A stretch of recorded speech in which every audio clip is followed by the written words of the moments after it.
दोस्तों, क्या आपके साथ भी कभी ऐसा हुआ है कि आपने बहुत ज्यादा पढ़ाई की, प्रीवियस ईयर क्वेश्चंस भी सॉल्व किए, एग्जाम में अच्छे नंबर लाने के लिए आपने पढ़ाई में कोई कसर नहीं छोड़ी, लेकिन फिर भी आपके कम मार्क्स आए। ठीक यही प्रॉब्लम मैंने भी फेस की थी जब मैं 9th क्लास में पढ़ता था। मैं पढ़ता तो बहुत ज्यादा था, लेकिन एग्जाम में अच्छा परफॉर्म नहीं कर पाता था। मुझे सब कुछ याद था, मेरी तैयारी भी बहुत ज्यादा अच्छी थी, लेकिन मुझे इस बात का कोई नॉलेज ही नहीं था कि अपने ज्ञान को, अपने नॉलेज को एग्जामिनर के सामने एक्सप्रेस कैसे करना है, कॉपी में कैसे लिखना है। एंड आई नो कि यही प्रॉब्लम आप में से बहुत सारे स्टूडेंट्स के साथ भी होती होगी। आप पढ़ते तो बहुत ज्यादा हो, लेकिन एग्जाम में उतने मार्क्स आप हासिल नहीं कर पाते हो जितनी आपने पढ़ाई की है, जिसका सबसे बड़ा कारण है पुअर आंसर राइटिंग। जी हाँ दोस्तों, आपको यही नहीं मालूम है कि अपनी बात को, अपने आंसर को कॉपी में कैसे लिखना है। और आपकी इसी प्रॉब्लम का सॉल्यूशन लेकर मैं ये वीडियो लेकर आया हूँ। इस वीडियो में मैं आप लोगों के साथ अपना वो तरीका शेयर करने वाला हूँ जिसकी हेल्प से मैं कम पढ़कर भी ज्यादा नंबर स्कोर कर लेता था। तो अगर आप भी बोर्ड एग्जाम देने जा रहे हो तो ये वीडियो आपके लिए बहुत ज्यादा हेल्पफुल साबित होने वाला है। इस वीडियो को देखने के बाद आप आंसर लिखने का वो तरीका सीख चुके होंगे जिससे आपकी कॉपी में नंबरों की बारिश होने वाली है। तो दोस्तों, मेरा नाम है mister proton. So let's begin. Tip number 7, right long answers in points. दोस्तों, अक्सर स्टूडेंट्स ये गलती करते हैं। सपोज कीजिए कि आपके एग्जाम में कोई 5 नंबर का क्वेश्चन आया और आप उसे पॉइंट्स में लिखने के बजाय पैराग्राफ में लिख रहे हैं। वहीं कोई दूसरा स्टूडेंट है जो उसी आंसर को पॉइंट्स में लिख रहा है। तो कौन सा आंसर एग्जामिनर के लिए जांचना आसान होगा, किस आंसर को वो इजीली चेक कर पाएगा? सेकंड वाले बच्चे के आंसर को, राइट, जिसने आंसर को पॉइंट्स में लिखा है। आप पेपर अटेम्प्ट करते समय एक लाइन हमेशा याद रखो, जितनी ज्यादा एग्जामिनर को कठिनाई होगी, मुश्किल होगी आपकी कॉपी को चेक करने में, उतने ज्यादा आपके मार्क्स कटने के चांसेस होते हैं।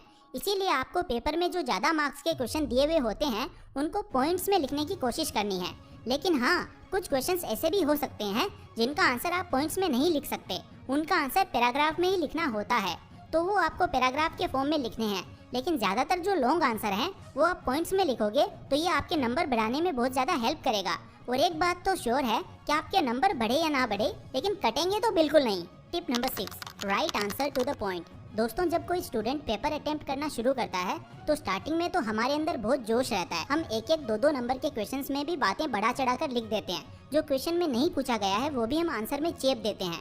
इससे होता क्या है कि हमारा बहुत ज्यादा समय बर्बाद होता है और एग्जामिनर को भी बहुत ज्यादा डिस्कम्फर्ट होता है कॉपी चेक करने में। और बाद में आते हैं 4-5 नंबर वाले क्वेश्चंस और फिर हम उनमें उतना आंसर नहीं लिख पाते हैं जितनी क्वेश्चन की डिमांड है। इसीलिए मैं आपको यही कहना चाहूंगा कि आपको आंसर टू द पॉइंट लिखना है। जितना पूछा गया है उतना ही आंसर लिखना है।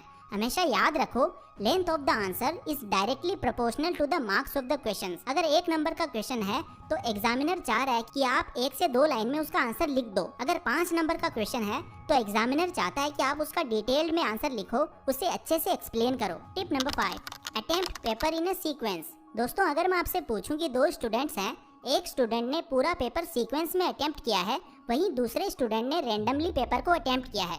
जब मन किया पहला क्वेश्चन कर लिया और जब मन किया 20वां क्वेश्चन कर लिया। आपको दोनों स्टूडेंट्स की कॉपी चेक करनी है। आपको किस स्टूडेंट की कॉपी चेक करने में ज्यादा आसानी होगी, दूसरे वाले स्टूडेंट की या फिर पहले वाले स्टूडेंट की? ऑब्वियसली आप उस स्टूडेंट की कॉपी इजीली चेक कर पाओगे जिसने पूरे पेपर को सीक्वेंस में अटेम्प्ट किया है। माना कि ऐसा कोई रूल नहीं है कि आपको पेपर सीक्वेंस में अटेम्प्ट करना ही है। बच्चे का जो क्वेश्चन अटेम्प्ट करने का मन करे वो कर सकता है, लेकिन साइकोलॉजी नाम की भी कोई चीज होती है ना। सपोज करो टीचर का मूड खराब है और आप बार बार कॉपी में सीक्वेंस तोड़ रहे हो, कभी पहला क्वेश्चन तो कभी 10वां क्वेश्चन अटेम्प्ट कर रहे हो, तो ऐसे में टीचर को बार बार पेज पलटने पड़ेंगे, एग्जामिनर को डिस्कम्फर्ट होगा। इसीलिए ट्राई करना है कि आप सीक्वेंस ना तोड़ो।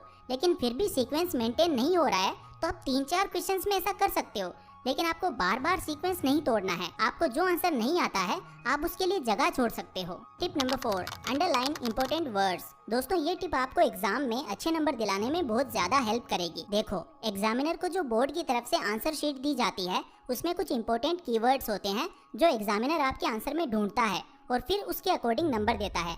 इसीलिए आपको जो भी इंपॉर्टेंट वर्ड्स आते हैं आंसर लिखते समय उन्हें अंडरलाइन कर देना है, ताकि एग्जामिनर की नज़र सीधे उन इंपॉर्टेंट पॉइंट्स पर पड़े और उसे आपका पूरा आंसर पढ़ना ही ना पड़े और वो आपकी कॉपी जल्दी से जल्दी चेक कर सके।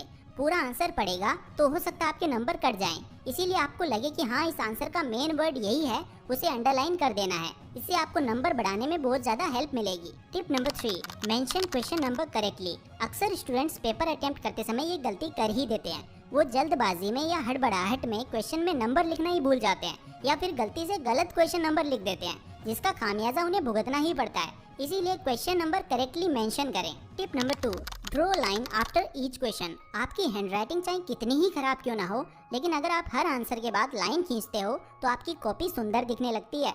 और तो और एग्जामिनर को आसानी रहती है कॉपी चेक करने में। उसे पता चल जाता है कि हाँ, ये क्वेश्चन का आंसर यहाँ खत्म हो रहा है, आंसर मिक्सअप नहीं होते हैं। ओवरऑल कॉपी सुंदर दिखती है, इसीलिए मैं सजेस्ट करूंगा कि आप हर आंसर के बाद लाइन जरूर खींचें। Tip number 1, attempt all the questions. दोस्तों, last but not the least, आपको सारे क्वेश्चंस अटेम्प्ट करने हैं।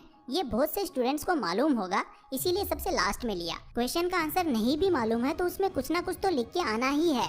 क्वेश्चंस छोड़ के नहीं आने, छोड़ोगे तो कुछ भी नंबर नहीं मिलेंगे, और अटेम्प्ट करोगे तो कुछ नंबर तो मिल ही जाएंगे। कुछ ना से तो कुछ भी सही। तो दोस्तों, वीडियो को समराइज करते हैं। आपको पेपर सीक्वेंस में अटेम्प्ट करना है और इम्पोर्टेंट वर्ड्स को अंडरलाइन करना है। एक भी क्वेश्चन को नहीं छोड़ना है। आपको उस क्वेश्चन से संबंधित जो भी डेटा मालूम है वो लिख देना है और आंसर को टू द पॉइंट लिखना है। इसके साथ ही आपको स्टार्टिंग में हैंडराइटिंग का ध्यान रखना है और एक लाइन में कहीं तो आपको ऐसा कोई भी काम नहीं करना है जिससे एग्जामिनर को आपकी कॉपी चेक करने में डिस्कम्फर्ट हो। जितनी जल्दी आपकी कॉपी चेक होगी उतना ही आपके लिए फायदेमंद होगा।